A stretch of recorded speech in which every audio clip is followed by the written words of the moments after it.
So, good afternoon, everyone. Um, Thank you, Rajiv, for the kind introduction. And then, first of all, I would like to thank Farook College for inviting me. Um, to be honest, we heard a lot about Farook College in JNCSR. And because the reason is actually many JNCSR faculty have been already visited, starting from Professor Rao. So, what else you want for the best publicity? So, you are very popular in Bangalore. That's what I want to say that one. And here is my topic. And before going to that, I want to show this image. You know, anybody knows this one? Jasil. So he is the alumni of Farook. And he worked with me, and now he is a PhD student in New York University, a global PhD program. So very happy to announce that one. So yeah, nice, good attitude and good boy. So why I show this photograph? All you have the potential because he came as a post student, undergrad student. We have a special scheme called POSE, 10 students in a year. Typically one student from one state, like that one, we just select it, and then he built that career over a 5-year period of time and finally end up in PhD in New York University. Now, my time reduced, so I will also reduce, this title. I'm removing water. I'm just only going to talk about carbon, okay? I'm bringing 2 points here. Number one,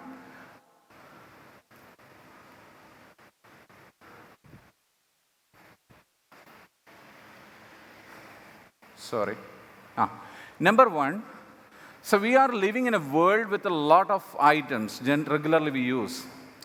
And most of them are coming from natural reservoirs. For example, if you look at this figure, from oil, whatever you can think in your daily life, you can manufacture from oil. Okay, I'm not going to the detail, you can see in the figure. Secondly, we are also depending on energy from natural resources. Oil, coal, natural gas, you can think about it. Okay? And when we started this journey, say for example,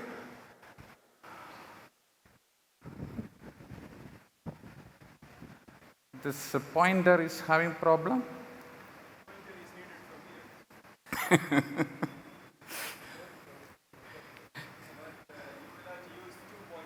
So it's okay, we'll manage.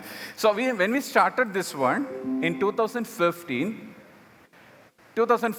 and you can see that the projected utilization of energy from these resources, it was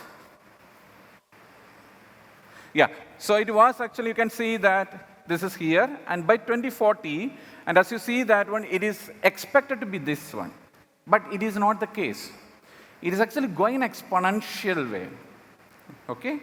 So the reason is actually the development happening across the world, whether it's an industrial revolution or urbanization, whatever you can think about. For example, when we landed in Kozhikode, and we could see that a massive change, a lot of high-rise building, okay? And the kind of construction, the road construction is happening, you need cement and steel, okay? And it is actually across the country, particularly in India, and during all the process, we are producing a large amount of CO2. So what are the ways actually it is producing? Say, for example, if you take one example, coal, just burn it, and you produce energy, but you produce carbon dioxide, methane, or you take any hydrocarbons, whatever you can think about. Say, for example, C8, you can see that 8 molecule of CO2. Just imagine, you are all using, your mobile phone, right? And then when you write in the morning, hi, hello, good morning, right? At the end of the day, you take the mobile and then keep it for charging. Why? Charge is gone. But where is the electricity is coming? Electricity is coming somewhere, some grid, coal. So maybe during that process, CO2 is producing. So one high equivalent to one CO2. Depends on how much, you are using all the items, you are responsible. But nobody's stopping you, it's all needed, nobody's stopping you. How we can tackle this issue? And if I take this video, a kind of cartoonic video, you can see that over a period of several decades, more than a century, you can see that the temperature is increasing with respect to whatever the CO2 that is actually emitting during the process of, these all kind of process I mentioned. Okay? And you can see that we are reaching close to 450. While sitting, I checked this number 2 days before. It was 422.67. It's the average CO2. You can go to CO2 daily website, average CO2. By second decimal, it is increasing.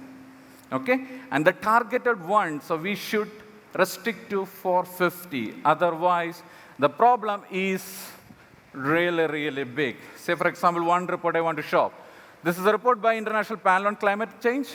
You see that the shaded area of India, it's going to be underwater. Even Farook can be underwater.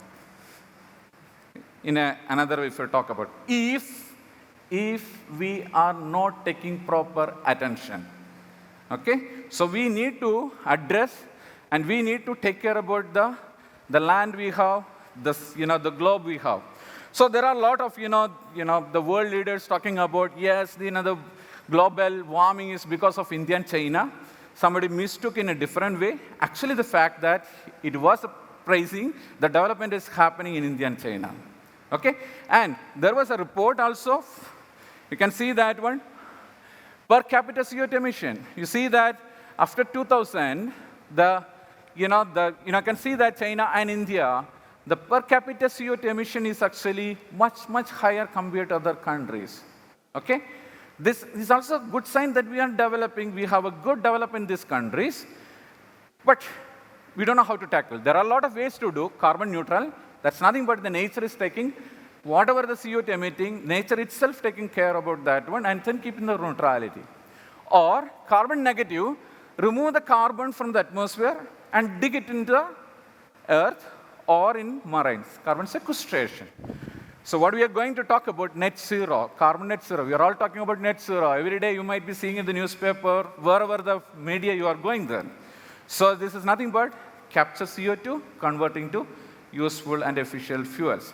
So this is what, the country is actually, and all over the world is looking for.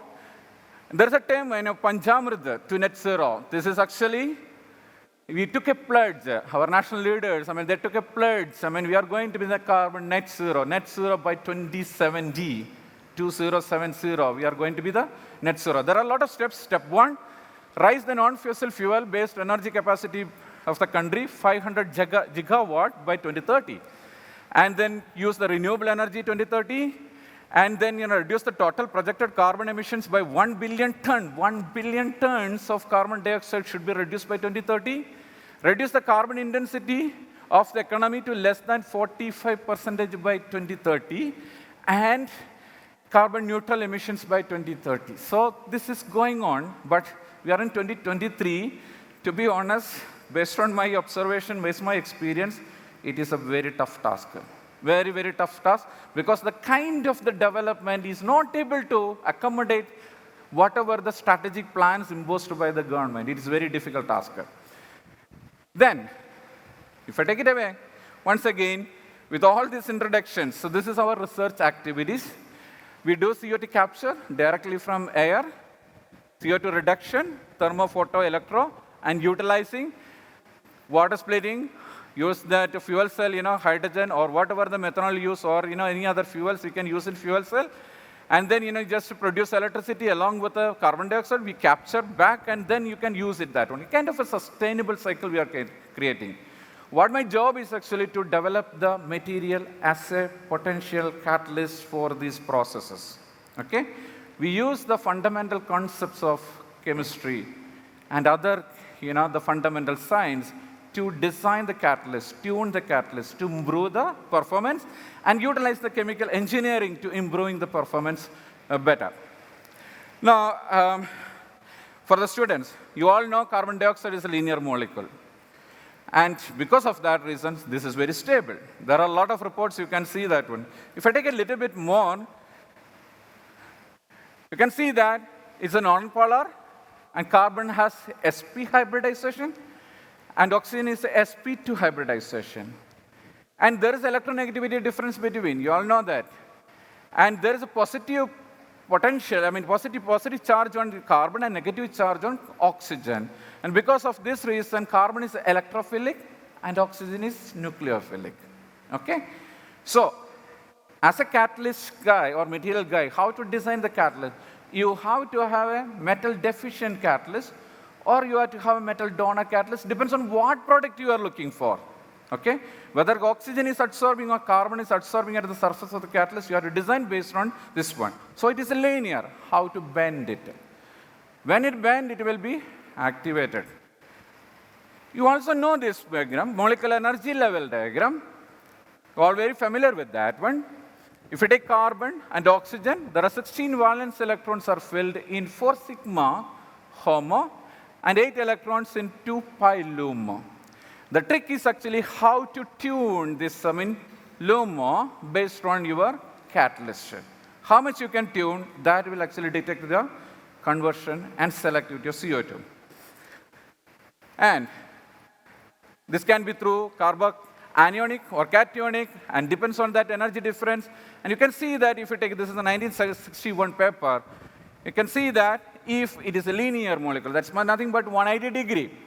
And if you have a 225 degree or 135 degree, the total energy, that is actually very small compared to when it is in a linear molecule. So if you have a catalyst where the two atoms are very close, the carbon dioxide molecule try to adjust that one by bending the bond and activate. If it is a carbon it's adsorbing, this will be. If it is an oxygen, it's this one. Or if it's only one carbon oxygen, it will go. So there will be a bond angle difference. It will tune such a way, activating, removing the energy requirement. There are a lot of approaches. One metal, CO2 molecule can this way. If it is a 2 metals, can see that one. If it is a 3 metals, all oxygen, 2 oxygen, 1 metal, 1 carbon, 3 metal this version. And when you introduce 4 metals, this is also possible, and goes on. And these are all actually assumptions based on certain theoretical calculation. These are the projected models of CO2 adsorbing at the surface of the catalyst. Okay? There are many possibilities are there, but in that, time scale, it's very difficult to trap which model of adsorption at the surface of the catalyst. It's extremely hard. So often we propose based on some knowledge we have in hand. We synthesize so many catalysts for various applications, including CO2 reduction. You can control the particle size. You all know that when reduce the particle size, surface area will increase. And you can also introduce the defects. When change the defects, you can change the electronic structure. That will change the thermodynamic properties. For example, Sabatier principle, how strongly or weakly your starting material or intermediate can be adsorbed at the surface. That can be tuned. Or you can do that single atom. Professor Pradeep was talking about, how to reduce the platinum metal. Here also you can do such a way, single atom concept. Or shape, morphology, support, alloying, heterostructures. All this process, what you do actually, basically you are bringing down this performance, you are tuning, and then creating a linear scaling relation. That is breaking actually the linearity, either by bringing whatever the best possible energy requirement for this process. This is what the catalyst is doing. And we have done a series of works. I just want to show last couple of years, we produced enormous number of molecules, ethylene, formaldehyde, ethanol, carbon monoxide, propanol, methanol, dimethyl ether, etc., up to acetic acid. I can tell you each one has its own importance in the chemical industry. Okay? I will take one example at the end of the talk. Okay? Say, for example, you are using vinegar, acetic acid. Okay? You are using actually, washing, isopropanol, sanitizer, say, for example. You are using ethanol, drinking purpose or other fuel purposes also doing that one. Yes? So each one has its own applications. So, but each one has, produced by different methodology. The idea is actually whether we can produce these chemicals from CO2 in an economical manner. It will be like a one stone, two bird approach. That's nothing but reduce the pollution and utilizing that in producing efficient chemicals and fuels. That's the idea. So I come to the mechanism. If you talk about CO2 to C1, it can go this way. And during that process, it may end up in formic acid, Okay? Or it can be produced, CO, and it can continue formaldehyde, and it can end up in methane or methanol. So, if you want to produce methanol, you have to have this bond. This should be weaker in nature. If it is strong, it will actually break, then end up in methane. So, how you can strongly or weakly absorb that, at the surface detect, whatever the bond breaking. So, okay, during the process, the extremely hard, process, because end up in all, maybe, 2-3 compounds in that one. It's very difficult to get 100% conversion and 100% selectivity. I'll give few examples. So one example, this is published in SCS Nano. Why I'm showing these papers, okay? So this work, how we can go to the deep of the material design, understanding the mechanism in the formation, understanding the reaction mechanism during the CO2 reduction. If you do that one, you can propose this is the fundamental concept. Maybe you can utilize for the developing other catalysts. That's what I'm showing all these important papers. So here in this work, we have taken two metals, palladium and indium, made an intermetallic, okay? And then just protected with indium oxide. The idea of protection of indium oxide is nothing but to avoid the oxidation of palladium, okay? And then it can also oxidize indium oxide. So if palladium oxide is actually forming, it will end up in an CO2 formic acid. Or it can be also competitive reaction of hydrogen production. We don't want that one. So you protect that one. And then with respect to the time and potential depend, you can see that Faraday efficiency, this is the way to calculate how much percentage of product you are getting. And you can see that close to 75% of carbon monoxide over a period of 3,200 seconds you are getting. What is actually happening during the process, catalyst is slowly changing and is stabilizing at a position at which it is actually having the maximum CO. For your information, this value is nothing great. Already reported 100% Faraday efficiency of carbon monoxide by silver nanoparticle. But this process is actually talking about how you design the catalyst. Then, if you take methanol, again, just if you introduce hydrogen into carbon monoxide, it's called syngas. And you can tune the syngas ratio of CO and hydrogen 1:2. This is an important chemical for the production of any hydrocarbon you can think about. Very, very important. It is already available in coal industry, synthetic fuel, etc. But whether it can produce from carbon dioxide in a controlled manner. So what we have done, we have taken forest organic structure. You can see here. And we introduced metal. You can see that one. It is in the cobalt and zinc form. When you have cobalt, it will produce actually carbon monoxide. When it's a zinc, it will produce hydrogen. And we have tuned that cobalt and zinc ratio in such a way that ratio of carbon monoxide and hydrogen can be in the ratio of 1:2. And that is a demand of the market. And we could see that there is a charge transfer between organic moiety to the metal that is actually tuning the performance in such a manner. And we continued this one, another paper. Here, metal-free compound. So we control the volume of the molecule that actually can capture CO more. Okay? So this capture, if you open that one, the CO instead of stable there, it is actually coming out. So you can tune the size of the porous material in such a way, more amount of CO can be produced. I will not talk in detail, only 1-2 examples I will talk in detail.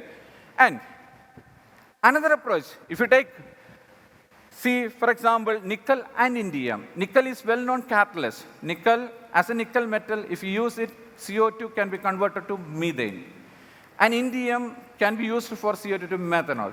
When nickel and indium forming a bond, it will change the structure. And you can see it's in the cubic structure, hexagonal structure. This is also hexagonal. This is a metastable cubic, hexagonal structure. And this is a tetragonal system. And this is actually triclinic structure. All these compounds are available in the database. It's already reported several decades before. So what we did actually, we did a mining of those compounds, synthesize them, and try to understand. Each one has its own different stories. But I will take one story here. If you take this example, this is already reported that under high pressure, 1980s paper, reported that one, it can be in situ convert into this metastable state. So that's what we are doing here. We impregnate in a mesoporous material, SPF 15, uniformly distributed, And you can see that the conversion is actually, close to 17%, and methanol selectivity close to 90%. And the pressure, you can see that 20 bar, it reaches a point, and when you do the temperature study, the pressure study, you can see that at a 20 bar, the phase is actually from here, this phase, so this is actually converting into the cubic phase. In an operandi condition, the phase actually transforms from triclinic to cubic system. Okay? That cubic system is actually doing the catalytic activity. I want to emphasize the point, the 20 bar, the one plant, Professor Pradeep was talking about CRI, they operate at a 300 bar pressure. Okay? So that needs a lot of energy input. It's always interesting to produce a system with a lower pressure operation. Now, if I go here, again CO2 to methanol, another two components, another concept. If you take copper and gallium, copper is a champion catalyst for CO2 reduction. Almost 80% of papers actually reported with copper, particularly electrochemistry. And gallium is also reported. So here two compounds, copper gallium 2 and copper 9 gallium 4. You can see the structure, it's a tetragonal, copper layer, gallium slab, copper layer, gallium slab. It is actually kind of two-dimensional. And here this is a three-dimensional. The idea was that how we can selectively etch copper and gallium during the electrochemistry, and then copper can oxidize and gallium can oxidize at the surface. Okay? When you do the pressure dependent study, what we have noticed that one, you can see that this is actually copper gallium 2. 80% of methanol is producing at this potential, and you can see that 40%. So copper gallium 2 is actually giving in a higher amount of methanol when you are doing in this condition. So we did a lot of in situ studies. You can see that if you do in situ IR spectroscopy, this can go this pathway as per this report, or this can go this pathway as per this report. When you do the in situ study, the peak corresponding to this one, this is the intermediate, and this is corresponding to this intermediate. We can see what mechanistic pathway it is going through. Okay? So based on that one, we can eliminate this pathway. No, that is not giving the answer. Which one is giving the activity? So we did examples, and we did copper gallium 10, copper 9 gallium 4 with the copper edge, and there is no change. But when you go to the gallium edge, you can see that in copper gallium 2, there is a peak corresponding to gallium oxide is forming. The potential dependent, you can see that gallium peak, gallium oxide peak is going down with a higher potential. That means actually higher potential methanol will not form. That's in fact we noticed. And at lower potential, methanol is forming. On the other hand, copper oxide is actually forming at a higher potential. That higher potential copper oxide is facilitating formic acid formation. So what intermediate species, species is forming at a different potential, different condition, this will dictate the selectivity of their processes. So we got record value compared to the material reported. And if I jump into C2, the complexity is more and more. It was very fairly simple in the case of C1. You see that it can go to ethylene path. All the intermediates, you can see that one, until ethylene. Or it can take a detour and then end up in acetic acid. Okay? Or if you take this way, glyoxal, you can stop there. If it is continuing this way, glycoldehyde, ethylene glycol, ethanol, acetaldehyde. Okay? It's not at all simple. And during this course, your C1 molecule also will form. C1 also will form, C2 also will form. So why the CO2 reduction technology is not economically? The purification cost. You end up in multiple products, the purification cost is so high, nobody wants to spend money for that one, unfortunately. So the ultimate aim is actually how to get the purified one. We had a good run, C1, C2, C3, C4, C5, C6. We continued up to, now C12. I will show you a few examples. Ethanol. This is one example, red phosphorus. I'll take a little bit time from Professor Murugavel phosphorus here, red phosphorus. And we made a heterostructure here, red phosphorus and bismuth molybdate. Red phosphorus reported for CO2 reduction. It is already reported for CO2 to methane formation, formic acid formation. You can see that this banded positions minus 0.61 corresponding to formic acid, very close to this one. And photochemistry, you all know that one. When you excite electron, there is a problem, electron-hole recombination. So how to tackle that one? By introducing a heterostructure. Tap that electrons to another semiconductor, whatever this band gap. And this here, the bandage position is actually in favor of ethanol. You can tune this position by generating the deficiency. That bismuth molybdenum, slowly if you do some chemical process and change it, it can either move down or move up. Okay, that also can be done. And we made, series of composites, and then we got the value close to 55 micromole per hour per gram. And what we have done actually, we did the sonication process, and depends on the sonication process, amount of ethanol is increasing. What my students did, they have performed the experiments 8 months under the sun, in rainy season, winter season, cloudy condition, all conditions they tested without using any other artificial light, only water and sunlight and red phosphorus and the catalyst. Just use that one. This is close to 75% of the artificial, whatever the data we got in the lab. Okay, I will hurry it up. That was a 2 system. Okay, suppose if you want, on single system. Again, classical example, Bi2S3. This is very simple compound. So many studies, you can easily synthesize in the lab. It is not difficult. And here, it is already reported that when bismuth sulfide can produce methane, what we have done, we just introduced chlorine.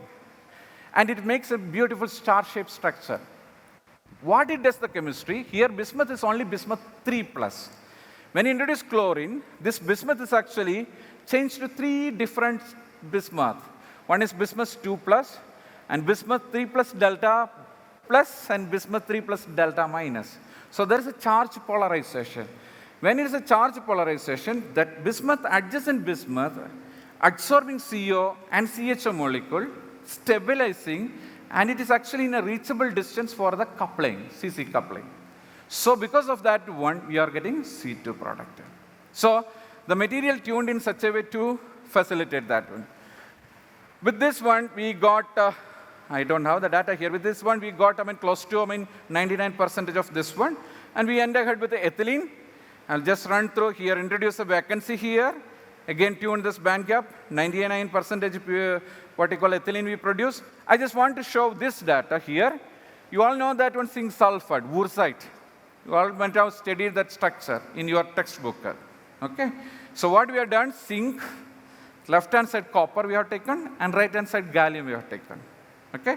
Instead of 2+, 1+, and 3+, charge is balancing, 50-50%.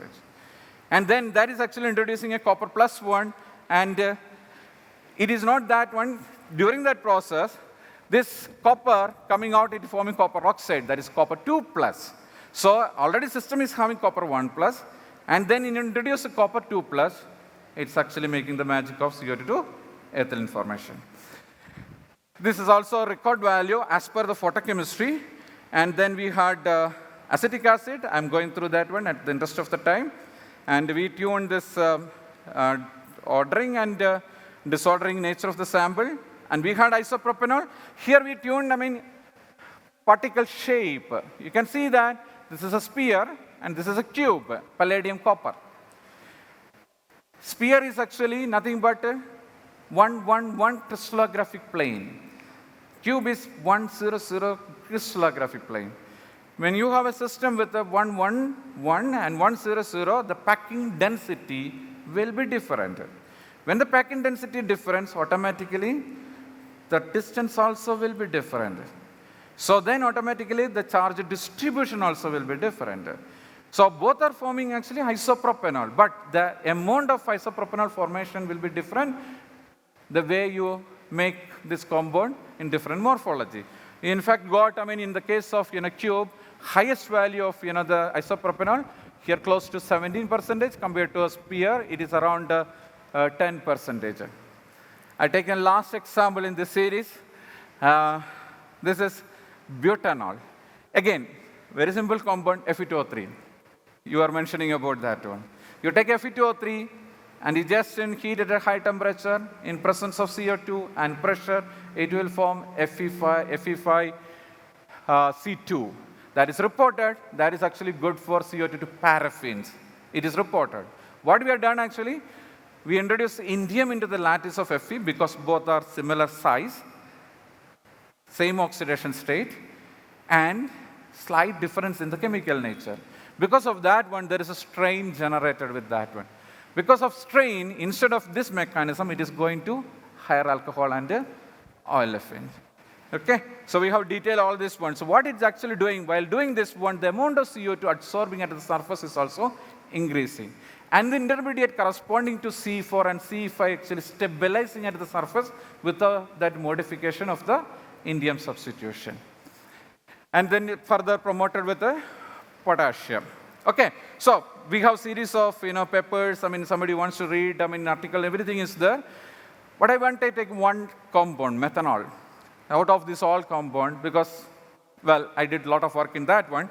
It has its own advantages, like low risk of flammability, more stable than hydrogen, sustainable or versatile future energy alternative of the future, renewable source. It can be used in multiple applications, eco-friendly, fuel cell, etc. Okay?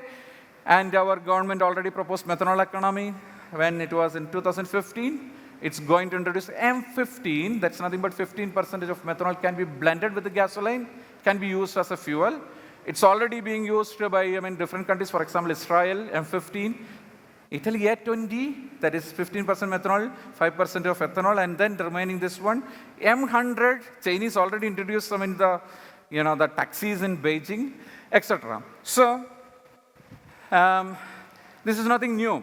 A science paper in 1973, they proposed methanol economy during the oil crisis. They proposed that this is going to be the future energy, one of the future energy sources. Another science paper in 1991, they reported that it's already, implemented in Chicago. You can see that methanol tank filling methanol in the, what you call winter season.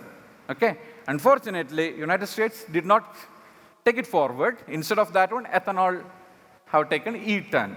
So what happened? This moved out of the United States. And you can see that this is a plant you are talking about. So this is 4,000 ton of methanol per year capacity production. It started in 2007. You know this person, Professor Jawaharlal. He got Nobel Prize in 1991 for his contribution in carbonate chemistry. Professor Surya Prakash, he's from Bangalore. He did his PhD with him. After joining PhD, he never left his boss. He's a professor in same place. And over a period of time, they developed, by 2015, 2016, they reached the TRL level of 8 or so. But we cannot take the technology here. The simple reason is actually they use geothermal electricity. That is abundant in Iceland. We have to depend on the electricity, whatever the source here, and that is very expensive in nature. So we have to push a performance of our catalyst or engineering to beat that whatever the economy associated with that one.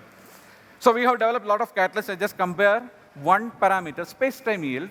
This is nothing but gram of methanol in a gram of catalyst in an hour. Okay? And you can see that number. We started this journey. You can see that we were in the final round of a global competition. We used that catalyst and scaled up. And we are reaching here, somewhere here. And we are holding almost 5-6 catalysts as the world record catalyst in terms of space-time yield as of now. We are holding that one. I'm not sure how many of them can be scaled up. At least in the laboratory scale, these numbers are very potential. Okay? So what we have done, we have taken this catalyst. We have a startup company also. We scaled them. And, I'm not going to the detail. We have a lot of recognitions. You can see that one. We also mapped in various international recognitions. And what is the technology we have developed? This is the technology we have developed in JNCSR. So basically, it's CO2 capture. And this is a CO2 conversion we developed. This is a catalyst, plus reactor we optimize. This is a fuel cell, whatever the fuel we're producing. And then we have a recycling. And whatever, some methanol producing along with water can be purified. And then, we already developed a hydrogen plant also, JNCSR, and integrated that hydrogen plant with the CO2 reduction unit. And then finally integrated all together and demonstrated to the national and international agencies and validated the economic analysis also. We have the life cycle analysis. We got the ISO certificate. from international. It is available in the website. You can download and see the technology. It's open secret. You can get it, except catalyst. I never published this catalyst. I never patented also. Okay, so now this is a plant. You can see that starting with the building, there was nothing. Nothing means there is a canvas, only snakes were there. Nothing else, no road, no electricity, no water, started from the scratch. Okay? And then, in principle, yes, 1 or 2 minutes, I will finish. So you can see that over a period of times, step by step, my student is collecting methanol. This is a 300 kilogram capacity, and I'm skipping this one, and we have calculated the cost. You can see that 20 to 24 rupees per liter. It can vary, depends on the input you have. If the electricity is high or lower, this value can be changed, and the market value is this one. And we are sitting in a region where the potential market is currently available. And we are building a plant. Here, this is in Telangana. This is a 650 megawatt power plant. And you can see that there's a chimney, the CO2, whatever the flow streams coming, we capture that. Around 3 kilometer distance, we are building the similar plant with a higher capacity, with all the items I mentioned there. And 1 ton per day capacity we are planning to produce. It is already highlighted 2-3 weeks before in Times of India. Expected to be the first plant in India for CO2 to methanol in a real-time industry. And finally, with all this contribution, DSC invited us to start a Center of Excellence. We have a center in JNCSR. Anything that related to CO2 capture and utilization, we have the expertise, we have the facilities, and we are happy to support that one. And finally, I would like to thank all the people.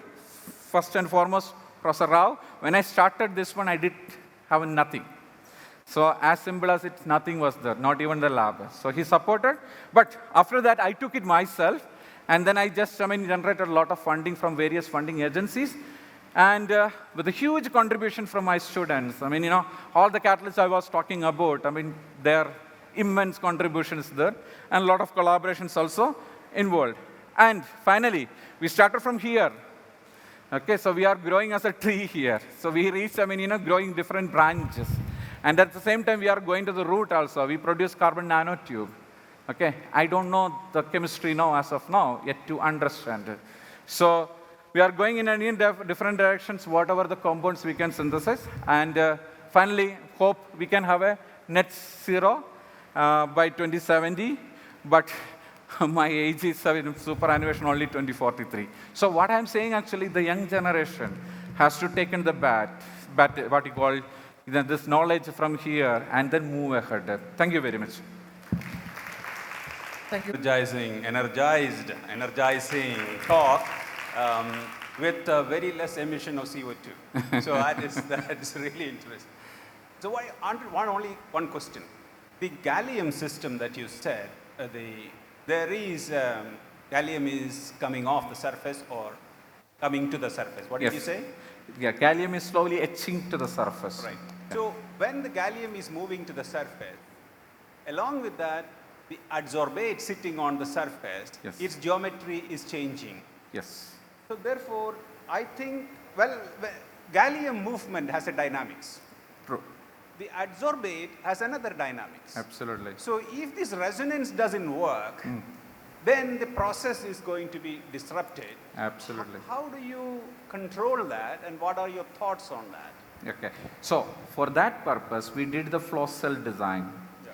So first one we did, a cell where we part CO2, and it is in the static mode. Then what we have done, we found this problem. So we just designed the flow cell, continuous passage of CO2, and whatever the gas or whatever producing, it will not turn at the surface of the catalyst. The surface will be clean, the interaction will be minimized. But I cannot say completely it is minimized. There are a lot of strategic way we can do it. Just do a mechanical way of mechanical force, introduce and then clean the surface. But this process is happening. Absolutely, absolutely. It will happen. In the smaller scale, we do not notice much, but in the higher scale, yes, I agree totally. These are the technical problems we need to rectify when you scale it up. There is a time resolves diffraction, yes. And that time resolves spectroscopy we to did be done. We did it. We did it. We did it. We did even mass spectroscopy. Right. time resolved mass spectroscopy. And you can see that intermediate at the surface. What happened actually, we failed to give a quantitative information because so many molecules actually absorbing and it's actually blocking, unfortunately. Thank you. Yeah, so one quick question. CO2 must be afraid of you now. Carbon dioxide must be afraid of you now. The question I am asking is, if you can design a material where the linear molecule, linear structure can be bent even a few angles, few degrees, that is going to be a very important Absolutely, yes, activity. Yes. So are you looking at that direction? Yeah, we did it. We have gone to the deep of this one. So how we can change each and every moment. We take one metal, two metal, three metal, or one oxygen, two oxygen. We see that, the bond is actually moving nicely. So that bond is actually moving. We can either doing diffraction or the spectroscopy. Okay, so diffraction I'm talking about. XRD is a tough case, but we go to the in situ XRs. There we see that the bond distance is slightly moving with respect to this one. We'll see that one. Same as with the binding energy also associated with that, it will also move. Yes, we do that. Yeah, so that is I think in my opinion, in all your study, I've gone through all your slides, but I think that is the main point that you need to focus on to design the catalyst. Absolutely. It is a very interesting talk. I have that when you are getting the C2 product, the ethanol, so how the CC coupling is happening, that means you should have two catalytic center, there is a charge difference should be there. Correct. So what are the catalysts, two catalytic center you have, suppose you take one of the cases you are getting acetic acid. So what are the two catalytic center there? Oh, okay. So that acetic acid we are getting, that is a ABX2 structure. A is copper and B is actually bismuth. So what is the difference between that? Is there any bond between copper bismuth or through some? Yeah, I did not go through the detail. AgBIS2, that is a disordered rhombohedral structure. So the distance between that Ag and bismuth is more than 4 angstrom. Whatever the intermediate, absorbing at surface, it cannot reach, unfortunately. So the moment you make an ordered structure, it changes from the rhombohedral to orthorhombic. That distance 4 angstrom will change to 3.08 angstrom. So it is coming very close. And then what happened? The CO or CHO try to adjust because of the electron cloud around that one and try to have this one. And you have the different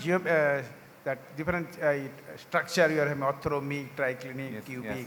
And most of the cases you are getting cubic is the more activity. Is it true? So I can tell you there is a reason behind that one. See, in fundamental crystallography, when you apply temperature or pressure, it will go from low symmetry to higher symmetry.